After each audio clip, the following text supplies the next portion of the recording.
पलायन मांगे रोजगार, रोजगार रोजगार, होश में तुमको आना होगा वरना वापस जाना होगा। जो सरकार निकम्मी है वो सरकार बदलनी है।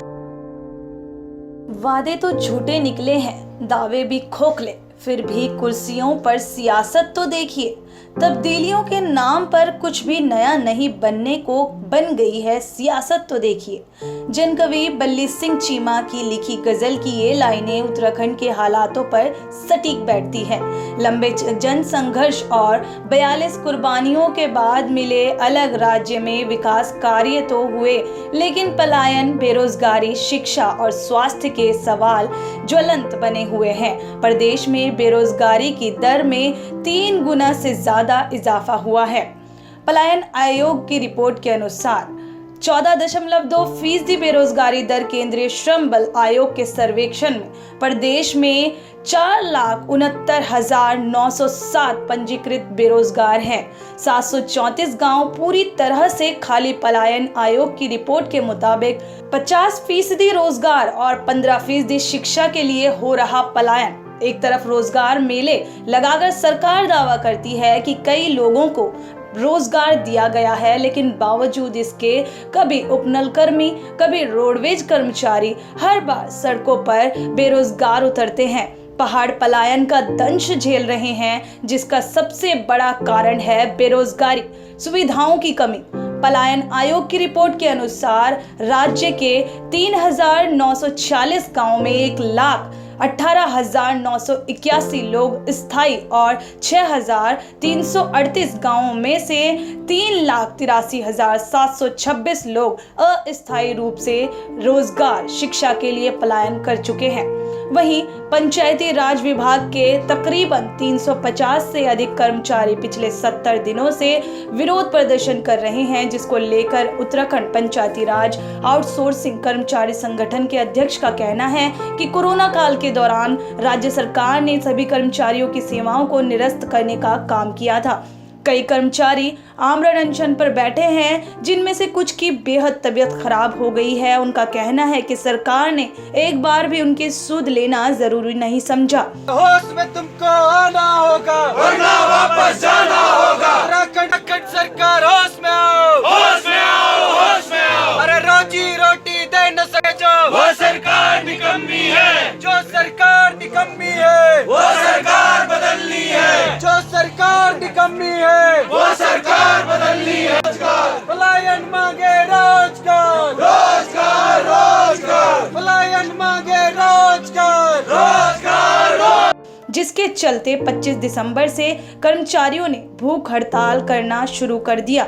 रोजगार नहीं होने से उनके सामने आर्थिक संकट आ गया है। रोजमर्रा की जरूरतों के लिए कोई आमदनी न होने से उनकी हालत बेहद खराब हो गई है। वहीं उन्होंने कहा कि अगर राज्य की सरकार उनकी सुध नहीं लेगी और इस मामले को संज्ञान में नहीं लेगी तो उनके सामने आत्मदाह के अलावा कोई रास्ता नहीं बचेगा।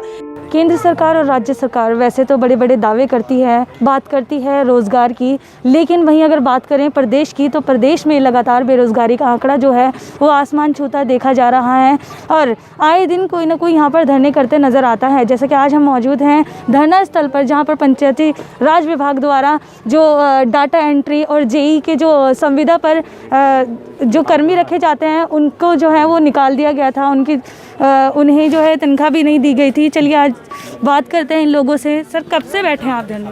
हम 2 महीने से, लगभग 70 दिनों से हम यहाँ पर बैठे हुए हैं। हमारी एक ही मांग थी कि हमें बहाल कर दिया जाए। सरकार हमें 2 महीने रखती है, 4 महीने बाहर करती है। हम पहाड़ के बच्चे, हम कहाँ किन दर की ठोकरें खाएंगे और कितनी ठोकरें खाएंगे। किसी को हमारा दुख दर्द नहीं देखा गया।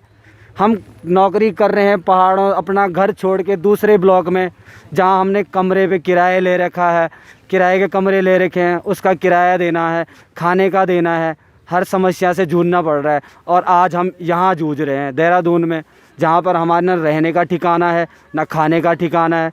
देखिए क्या स्थिति है इस पांडाल की और क्या इस चारों तरफ का माहौल है। जंगली जानवर चारों तरफ से रात में आते हैं, सांप अजगर सब कुछ चलता है यहाँ पे। ऐसी परिस्थिति में उत्तराखंड सरकार ने हमको छोड़ दिया है।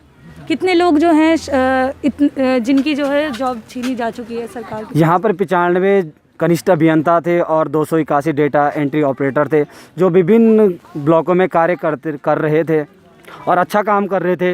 लोगों को सुविधाएं हो रही थी, लोगों को दर दर नहीं भटकना पड़ रहा था, पैसे बच रहे थे लोगों के जनता के पैसे बच रहे थे, उसका सदुपयोग हो रहा था। लेकिन आज स्थिति ऐसी है कि लोगों को पैसे देकर अपने काम करवाने पड़ रहे हैं। जहाँ पर काम हम लोग कर रहे थे, अब वो काम बिल्कुल रुक चुका है। लेकिन सरकार कहती है कि हम आज तुम्हारी बहाली करवा देंगे, कल हम बहाली करवा देंगे, लेकिन आज तक कोई बहाली नहीं हुई है। हमारे पंचायती राज मंत्री अरविंद पांडे जी सचिव को बुला के वार्ता करते हैं। वार्ता के बाद कहते हैं कि मिठाई खा लो बच्चों, अब तुम्हारी बहाली जल्दी हो जाएगी। लेकिन आज 1 महीना होने जा रहा है, लेकिन आज तक हम यहीं बैठे हैं, इस ठंड में बैठे हुए हैं। हमारे बहनें, देखिए आप एक बार दिखाइए हमारी बहनों को, वो अपने बच्चों के साथ यहाँ पर अपने दिन काट रहे हैं। कैसे गुजर बसर होगा हम लोगों का? क्या यही उत्तराखंड देखना रह गया था? आपका आज चौथा दिन है आमरण अनशन का, तो क्या कहना चाहते हैं इस बारे में?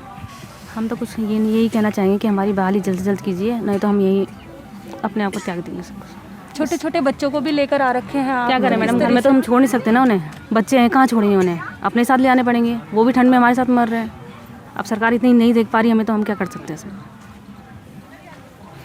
चौथा दिन है आपका आज आमरण अनशन का, तो किस तरह से देखते हैं कि सरकार अभी तक इस पर ध्यान नहीं दे पाई है? सरकार तो हमारी तरफ हमको लगता भी नहीं है कि ध्यान दे रही है, क्योंकि 70 दिन हो गए हैं आज हमारे आमरण अनशन को। चौथा दिन है, बिल्कुल खाना पीना त्याग के हम यहाँ पे बैठे हैं। बस एक सूत्रीय मांग है हमारी कि हमारी बहाली कर दो। अगर हमारी बहाली नहीं कर देंगे तो हम अपने प्राण भी यहीं पे त्याग देंगे मैडम। अगर सरकार नहीं मानती है तो क्या है आपका अगला कदम? हम 4 दिनों से आमरण अनशन पे तो बैठे ही हैं, बाकी हम अपनी देह भी यहीं त्याग देंगे जब कोई हमारी सुनने को तैयार नहीं। क्या खाएंगे, क्या पिएंगे?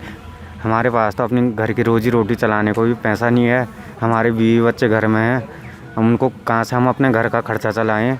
हमारे बूढ़े माँ बाप हैं। कहाँ से हैं आप? देहरादून से ही है कि? मैं चमोली से हूँ और पिथौरागढ़ में हूँ। अभी पिथौरागढ़ में था कार्यरत, तो अभी तो देहरादून ही में है। यहाँ पे अनशन पे बैठे हैं हम 4 लोग। हम में से एक की तबीयत भी ख़राब हो रही है बहुत ज़्यादा। आज चौथा दिन चल रहा है हमारा। जब तक सरकार हमारी बहाली नहीं करती है तब तक हम यहीं बैठे रहेंगे, चाहे यहीं मर जाएं हम भूखे प्यासे। हम तब तक उठेंगे नहीं जब तक अरविंद पांडे जी, माननीय जो हमारे पंचायत राज मंत्री हैं, और या सचिव साहब जो सेमवाल जी, जब तक यहाँ पे आके हमको खुद उठा के नहीं ले जाते हैं और हमको हमारी बहाली का लेटर नहीं देते हैं, तब तक हम यहाँ से बिल्कुल भी नहीं निकलेंगे।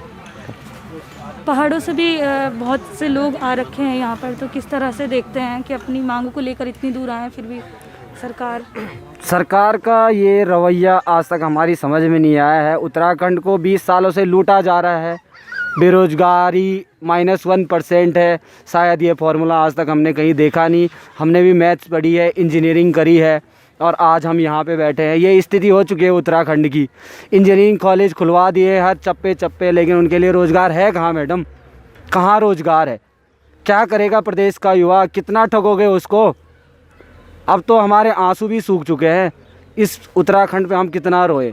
क्या यही उत्तराखंड देखने के लिए हमारे क्रांतिकारियों ने शहादतें दी थी? हमारी माताओं के साथ बलात्कार हुआ था, क्या यही उत्तराखंड देखना था? आज वो भी देख रहे होंगे तो वो शायद वो अपना शरीर ही त्याग देते इस स्थिति को देख के। मैं उत्तराखंड के लोगों से बोलना चाहता हूँ, एक आवाज़, एक मत रहो, अपने उत्तराखंड को बचाओ। और हमारा कुछ नहीं है, हमें कहीं नहीं जाने की ज़रूरत पड़ेगी, अपने उत्तराखंड में रहो। बस मैं यही कहूँगा।